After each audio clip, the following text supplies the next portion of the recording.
Turabasuhuje abantu mudukurikirana buri munsi ku rubuga dutangiraho ibiganiro by'ubuzima ndetse n'imirire rwa Nutri Med Plus. Uyu munsi muri kumwe nanjye mfite Yesu Leah. Uyu munsi rero tugiye kuganirira hamwe uburyo stress cyangwa se umujagararo ushobora gutera kwiyongera kw'ibiro. Ni kenshi uzumva abantu bavuga ngo iyo mfite stress nzamura ibiro, cyangwa se iyo mfite stress shobora kurya nabi, ugasanga ngo ngewe mbyibushywa na stress. Tugiye kureba rero ese umuntu abyibushywa na stress byagenze bite. Ubundi iyo umubiri uri mu gihe cyo kumva udatuje cyangwa se ufite ibintu biwuhangayikishije cyane, ushobora gusekreta umusemburo bita cortisol. Cortisol ukaba ari umusemburo twita stress hormone. Ni umusemburo nyine uza mu gihe umuntu adatuje. Rero iyo uwo musemburo uri mu mubiri wacu cyangwa se uri mu maraso yacu, ubundi umubiri uba witeguye ibintu bibiri: kurwana cyangwa guhunga. Rero iyo uwo musemburo ubusanzwe iyo ari ibintu by'igihe gitoya, ushobora gutera kubura apeti, gutuma umuntu adashaka kurya. Ariko iyo uyu musemburo ubaye mu mubiri wacu igihe kinini cyangwa se mu buryo buri chronique, umuntu agahora ari under stress, afite uwo musemburo by'igihe kinini mu maraso ye, hakahora harimo uwo musemburo, hari ibintu byinshi bizahinduka mu buryo umubiri we ukora.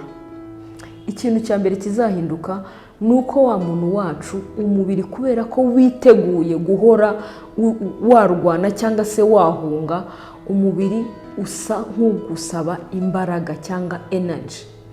Noneho ikintu cya mbere bitera, bizagutera gushaka kuryagagura, kurya bya buri hato na hatoya.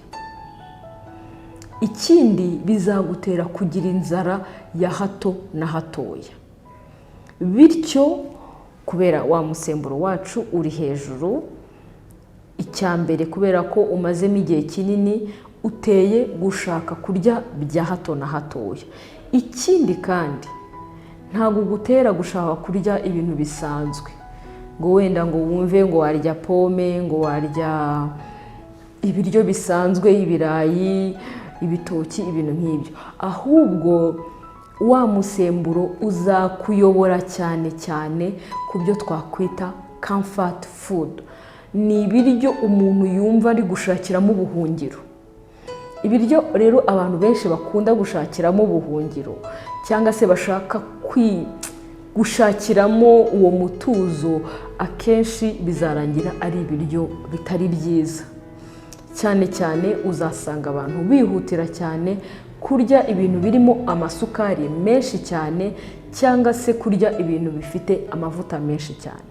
Niho uzasanga abantu benshi barabizi ko iyo bafite stress bakunda kurya nka shokora cyangwa se amakeke, amabiswi arimo isukari nyinshi, cyangwa ugashaka kurya nka pizza, burger, bya bintu bitari healthy, bitari byiza.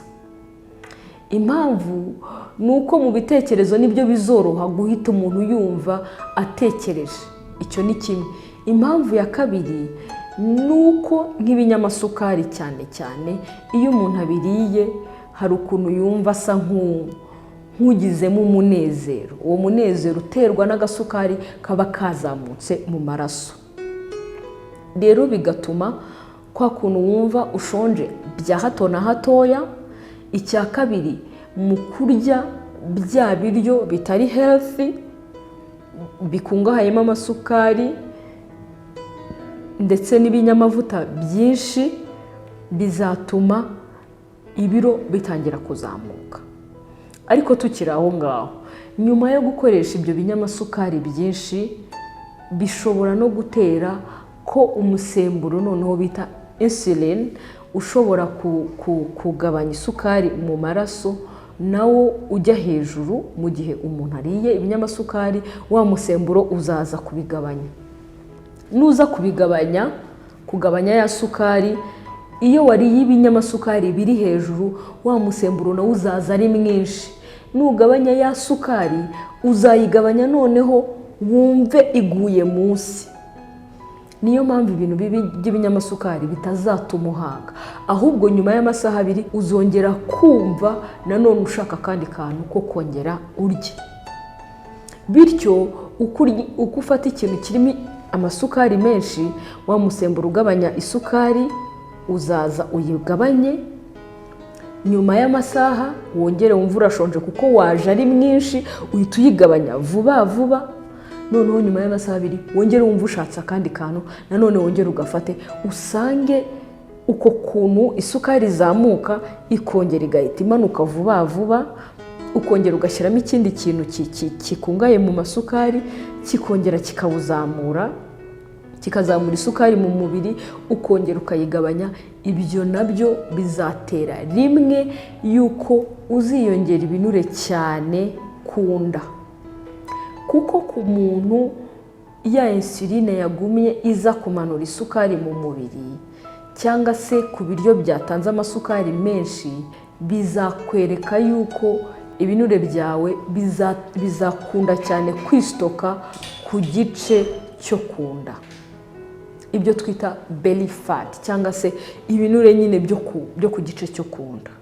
Kandi twabonye yuko yaba kwiyongera kw'ibiro cyangwa se kwiyongera kw'ibinure byo kunda bizagendana n'ibyago byinshi byo kurwara. Icyambere, ku bantu bafite ibinure byinshi byo ku gice cyo kunda, byaba byaratewe nuko bagize stress nyinshi cyangwa se bariye nabi, bari ibinyamasukari byinshi, bigendana cyane n'uburwayi bw'indwara ya diabete, isukari igenda iva ku murongo. Icya kabiri, ibyago byo kurwara indwara z'umutima birikuba. Noneho ku bantu bafite stress bo birushaho kwikuba, kuko hari ubwo buryo baryamo nabi, kandi na wa musemburo uhora uri hejuru ushobora kongera ibyago byo kurwara indwara z'umutima ndetse n'umuvuduko ukabije w'amaraso. Ikindi, bizongera ibyago byo kurwara stroke cyangwa se guturika kw'imitsi yo mu bwonko, bitewe nuko wa musemburo wawe uhora hejuru, ufite ibiro byinshi, ufite ibinure byinshi byo kunda. Ibyo byose ubushakashatsi bwerekana yuko bishobora kugira uruhare cyangwa se mu gutiza umurindi kuba umuntu ashobora kurwara stroke.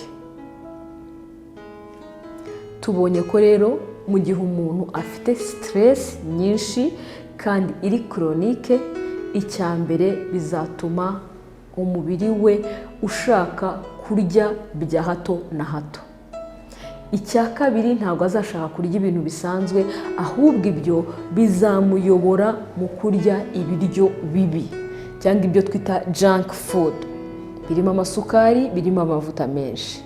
Nyuma y'ibyo ngibyo, kuko birimo amasukari menshi, bizatera yuko insuline cyangwa se umusemburo uyobora uburyo isukari iri mu mubiri cyangwa uregulariza isukari mu mubiri uzajya ujya hejuru. Uwo musemburo nujya hejuru, bizatera umuntu kugira ibinure byinshi cyangwa se kwiyongera kw'ibiro. Noneho uko kwiyongera kw'ibiro kube kwamutera indwara nyinshi. Urumva ni uruhererekane rw'ibintu. Mu gihe rero ubonye yuko ushobora kuba uri muri bamwe mu baterwa no kurya nabi kubera stress, ni byiza yuko ushobora kwegera umuganga akagufasha, cyane cyane mu buzima bw'imitekerereze cyangwa se mental health, akagufasha mu kumanaginga stress yawe mu gihe ubona ko ari ibintu bifite iyindi ntera. Gusa hari uburyo ushobora kwifasha nawe bitewe n'urwego rwa stress ufite, ukaba ushobora kwifasha mu gutuma ibyo byose tubonye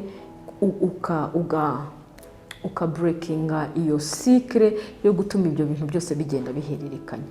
Uburyo bwiza rero bwatuma ushobora nawe kwifasha mu gihe bikiri ku rwego umuntu ashobora kwifasha, icyambere, gerageza kurya ibiryo byiza cyangwa se biri healthy, kandi ugerageze yuko biba ari byo bibasha kuboneka hafi yawe cyangwa se bibasha kuba biri available mu buryo bworoshye kuruta uko wafata bya bindi twabonye. Mu mwanya wo gufata ice cream cyangwa shokora, ahantu uri basi uba ufite pome cyangwa se uba ufite umuneke. Ibyo bizatuma nubwo ushaka akantu karyohereye n'urya umuneke ntabwo uzangana n'umuntu uriye akanuza kose ka shokora. Gerageza mbega guhitamo kandi gutuma ibiryo biri healthy byiza biba biri hafi yawe, kandi nawe ubishyiremo mu mutwe, ubishyire mu bitekerezo byawe, kuko benshi babikora ariko batazi yuko bifite ahantu bihurira na stress. Icya kabiri, gerageza gukora imyitozo ngororamubiri ariko ntukabye, kuko iyo umuntu akoze imyitozo ngororamubiri iringaniye bishobora gufasha mu kugabanya wa musemburo twabonye wa stress cortisol. Ariko iyo umuntu akoze imyitozo ngororamubiri y'umurengera, iyo noneho ishobora kuzamura wa musemburo wa stress. Ushobora kugenda, ushobora koga, ushobora gukora udusiporo tworoshye ariko dushobora kugufasha mu kumanaginga stress yawe.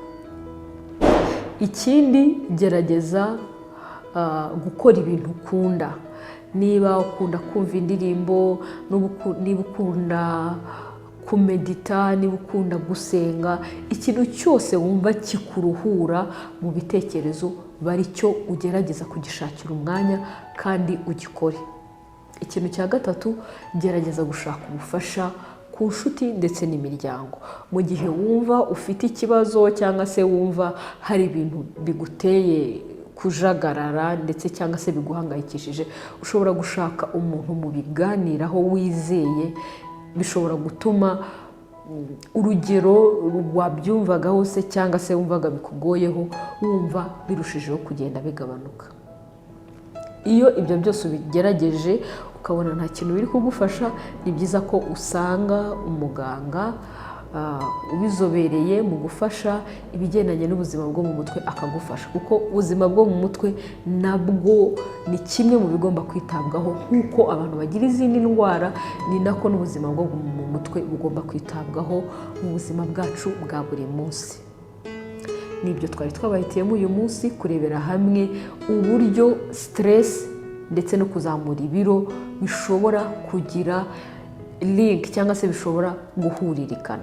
Iyo wisanze aho hantu, ni byiza yuko mu gihe wiyongereye ibiro byinshi muri iyo periode yo kugira guhangayika guhoraho, ni byiza ko ushobora kwegera abahanga mu mirire bakagufasha mu gusubiza kunoza imirire yawe ndetse no mu kurebera hamwe uburyo bwiza ushobora gutangira kugabanya bya biro wagiye wiyongera mu gihe utarumerewe neza. Wifuza ubufasha bw'umwihariko cyangwa se wifuza ko tugufasha mu kugabanya ibiro ndetse n'ibigendanye n'imirire byose, ushobora kudusanga Kimironko hafi ya Simba Supermarket kuri Nutrition Cabinet, ikigo gitanga ubujyanama mu mirire bita Nutri Med Plus. Twari kumwe nanjye mfite Yesu Leya, naho ubutaha.